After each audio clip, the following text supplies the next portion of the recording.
I'm not a warrior, I'm too afraid to lose. I feel unqualified for what you're calling me to. But Lord, with your strength, I've got no excuse. There's broken people are exactly who you use. So give me faith like Daniel in the lion's den. Give me hope like Moses in the wilderness.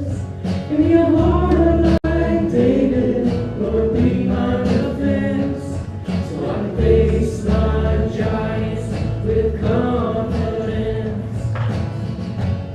You took a shepherd boy and made him a king. So I'm gonna trust you and give you everything. I'll be a conqueror because you fight for me. And I'll be a champion claiming your victory. So give me faith like Daniel in the lion's den. And give me hope like Moses in the wilderness. And be a heart like David, Lord, be my defense. So I can face my giants with confidence. I'm gonna sing and shout and shake the walls. Won't stop till I see them fall. Gonna stand up, step out when you call.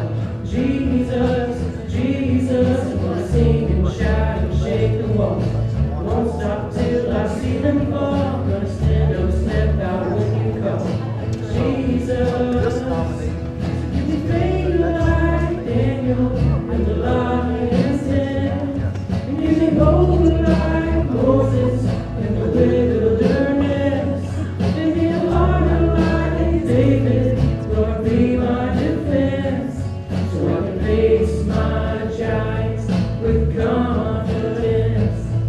Give me faith like Daniel in the lion's den. And give me hope like Moses in the wilderness. And be a heart like David, Lord, be my defense. So I can face my giants with confidence. So I can face my giants with confidence. So I'd like to, since Felix has the microphone in front of him, he's going to share a little bit about his experiences with it.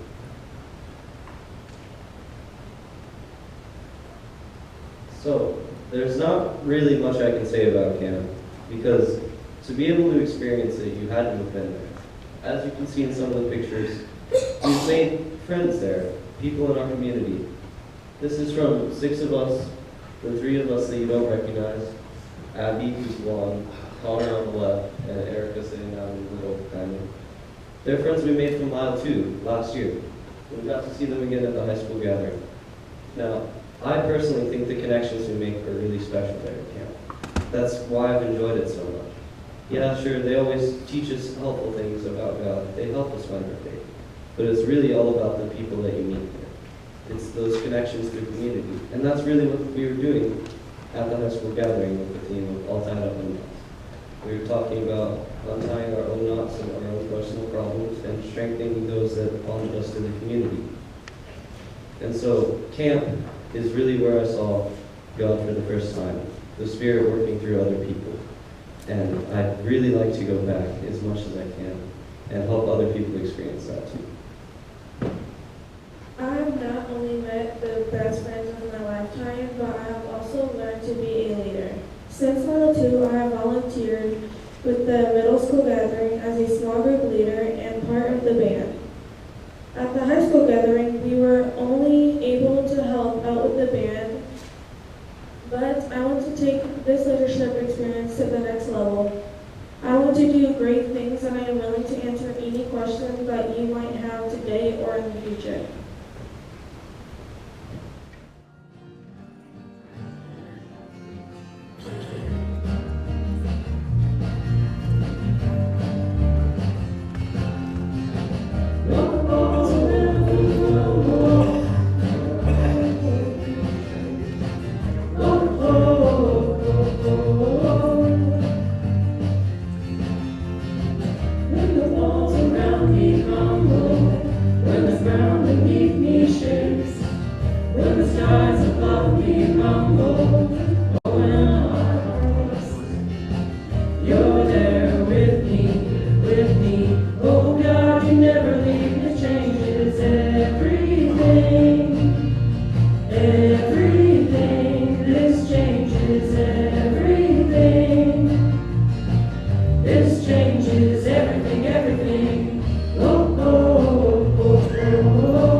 It's by grace we are saved, we belong to Jesus. It's by grace we are saved, we belong to Jesus. It's by grace we are saved, we belong to Jesus. It's by grace we are saved, we belong to Jesus. This changes everything, everything. This changes everything, everything. This changes everything, everything. This changes everything. This changes everything, everything. Oh, oh, oh, oh, oh, oh. This changes everything, everything. Oh, oh, oh, oh, oh, oh. This changes everything, everything.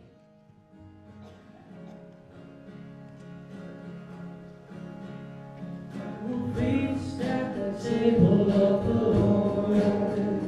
I will feast at the table of the Lord. I won't hunger anymore at his table. I will feast at the table of the Lord.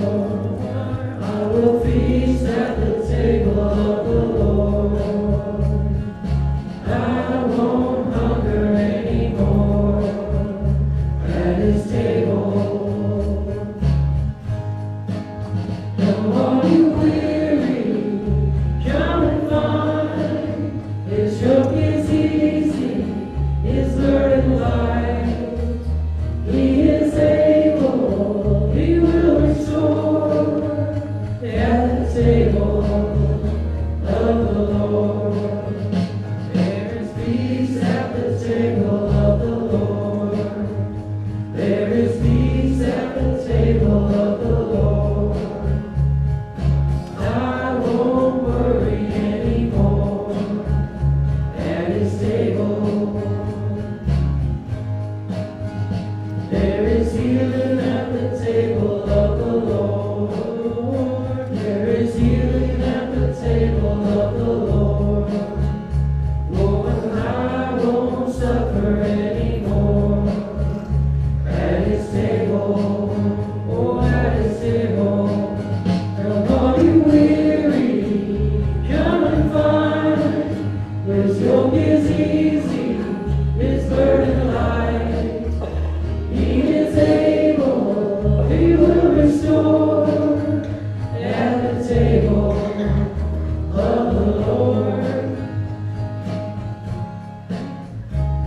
And glory has a place for me, where joy will fill my heart. With the saints around the mercy seat of God. Come all you weary, come and find.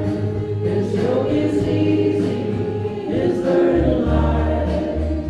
He is able, he will restore at the table of the Lord. Oh, at the table of the Lord. I'm invited to the table of the Lord. I'm invited to the table of the Lord. He says, come just as you are to his table. Matthew, beginning in the 13th chapter. He put before them another parable. The kingdom of heaven may be compared to someone who sowed good seed in his field. But while everybody was asleep, an enemy came and sowed weeds among the wheat, and then went away. So when the plants came up and bore grain, then the weeds appeared as well. And the slaves of the householder came and said to him, Master, did you not sow good seed in your field? Where then did these weeds come from? He answered, An enemy has done this. The slave said to him, Then do you want us to go and gather them? But he replied, No, For in gathering the weeds, you would uproot the wheat along with them. Let both of them grow together until the harvest, and at harvest time I will tell the reapers, collect the weeds first, and bind them in bundles to be burned. But gather the wheat into my barn. He put before them another parable. The kingdom of heaven is like a mustard seed that someone took and sowed in his field. It is the smallest of all seeds, but when it has grown, it is the greatest of shrubs and becomes a tree, so that the birds of the air come and make nests in its branches. He told them another parable. The kingdom of heaven is like yeast that a woman took and mixed in with 3 measures of flour until all of it was leavened. Jesus told the crowds all these things in parables. Without a parable, he told them nothing. This was to fulfill what had been spoken through the prophet. I will open my mouth to speak in parables. I will proclaim what has been hidden from the foundation of the world. Then he left the crowds and went into the house, and the disciples approached him, saying, Explain to us what the parable of the weeds of the field. He answered, The ones who sow good seed is the Son of Man, the field is the world, and the good seeds are the children of the kingdom. The weeds are the children of the evil one, and the enemy who sowed them is the devil. The harvest is at the end of the age, and the reapers are angels. Just as weeds are collected and burnt up with the fire, so will it be at the end of the age. The Son of Man will send his angels, and they will collect out of his kingdom all causes of sin and evildoers, and they will throw them into the furnace of fire, where there will be weeping and gnashing of teeth. Then righteousness will shine like the sun in the kingdom of their Father. Let anyone with ears listen. The kingdom of heaven is like treasure hidden in a field, which someone found and hid. Then, in his joy, he goes and sells all that he has and buys that field. Again, the kingdom of heaven is like a merchant in the search of fine pearls.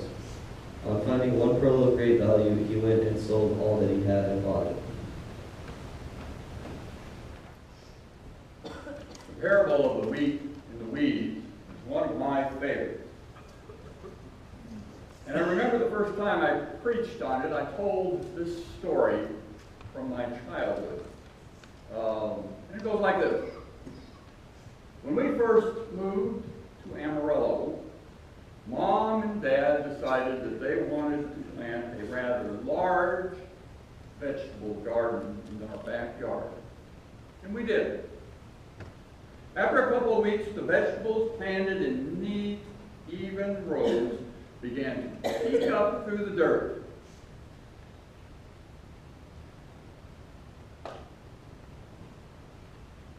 After a couple of weeks, we noticed something else. Other plants were coming up among the young vegetables. Weeds, my mom said. She then sent out me and my brothers and sisters to pull the weeds.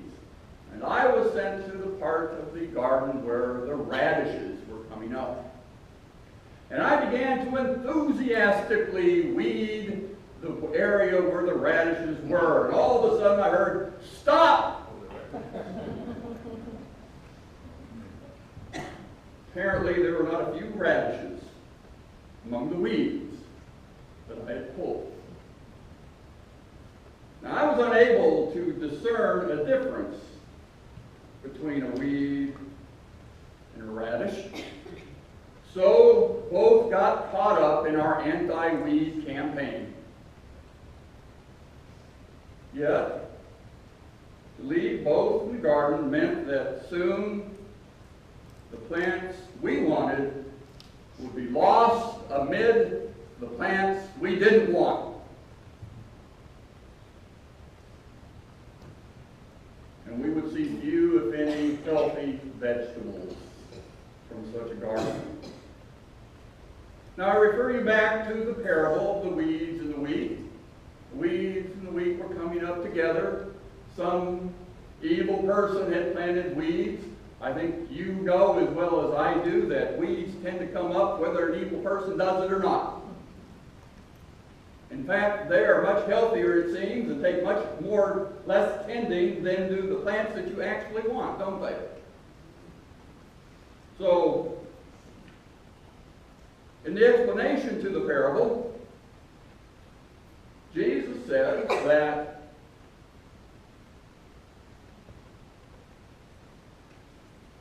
the weeds are this.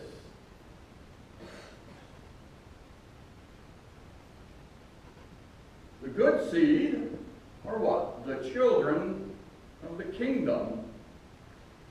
Bad seeds, the weeds, are the children of the evil one. Keep that in mind. Okay?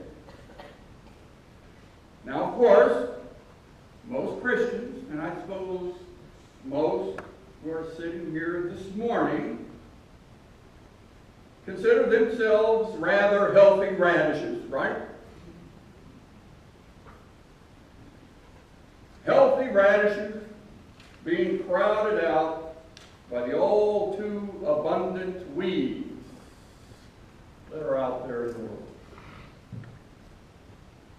And maybe that's why we have these weekly gatherings, right?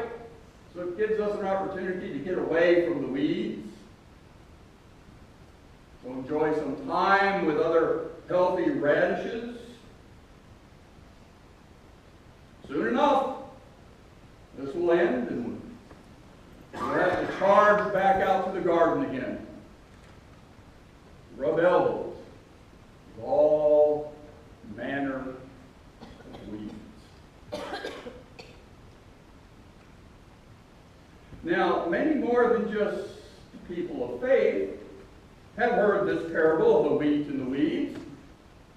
And while they may not have my experience with radishes, they probably have a decidedly different message than we do. For instance, there may be those not of the Lutheran persuasion who, when they hear the parable, think that most Lutherans are, shall we say, lost in the weeds.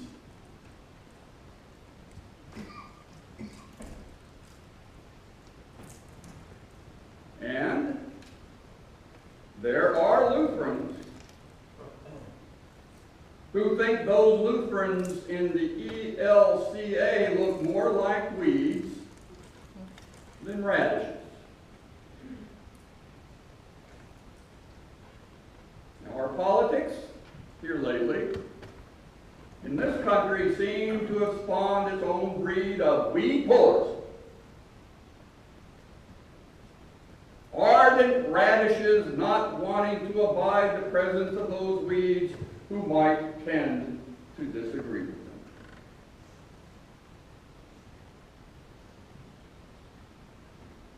I think maybe the weeds among us is more a matter of perspective as we hear this parable, as well as the amount of patient forbearance that it takes to put up with the weeds in our midst, as well as the discipline to avoid pulling them out, as they seem to be crowding out us good radishes.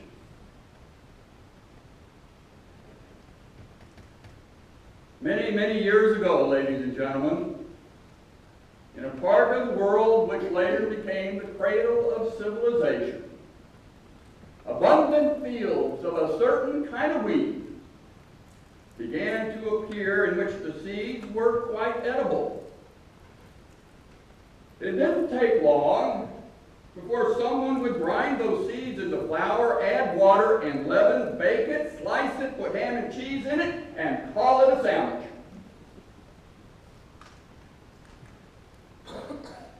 Ladies and gentlemen, wheat and all the other associated grains began life as a weed,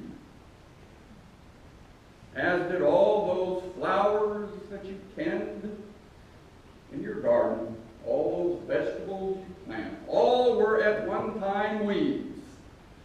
Google corn when you get home today and look what the first corn looked like. Yes, nothing but a weed.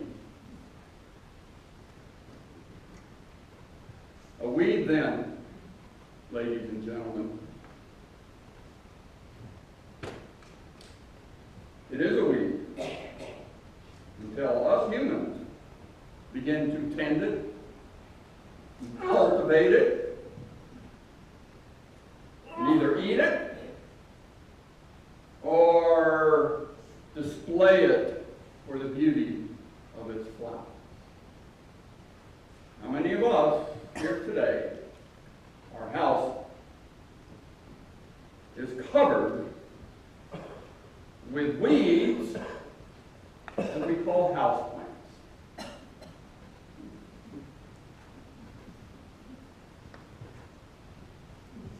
Weeds are indeed, ladies and gentlemen, in the eye of the beholder. Matter of perspective. And more than that, ladies and gentlemen, a matter of its usefulness. For the only thing that stands between its value as a grain or a radish or being tossed into the garbage as a weed is its usefulness to us.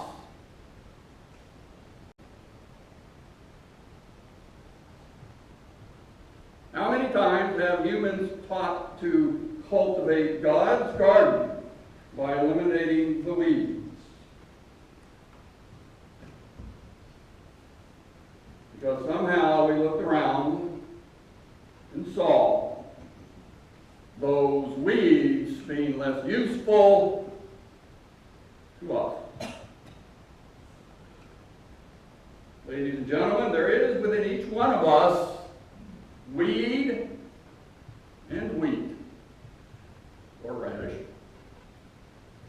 struggling along with all the other weeds and radishes in the world, hoping not to be plucked up before our time, hoping maybe to make it as an acceptable wheat or radish when the kingdom comes in all its glory. And to know that our development and our potential to be useful is the work of God, not ours. So when we go out to tend the world's garden, as Jesus told us in another parable, what to do with that fig tree? Tend it, water it, fertilize it, leave the weeding to God. Amen.